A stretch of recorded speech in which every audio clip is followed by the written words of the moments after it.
بسم اللہ الرحمن الرحیم۔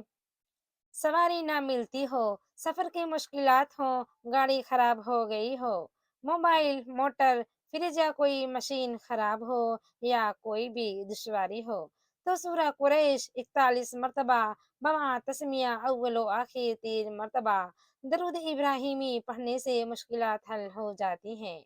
حاملہ اگر صبح و شام ایک تسبیح حمل کے شروع سے آخر تک پڑھے تو ڈیلیوری آسان ہوگی۔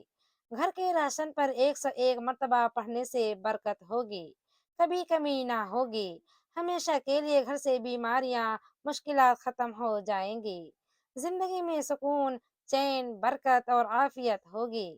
ہمیشہ صبح و شام کی تسبیح کا ورد بنانے سے کامیابی مقدر بن جائے گی۔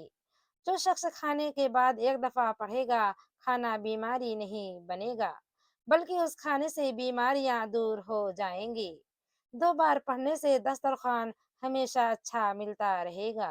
جو 3 بار پڑھے گا، اس کی نسلوں میں کبھی رزق ختم نہیں ہوگا۔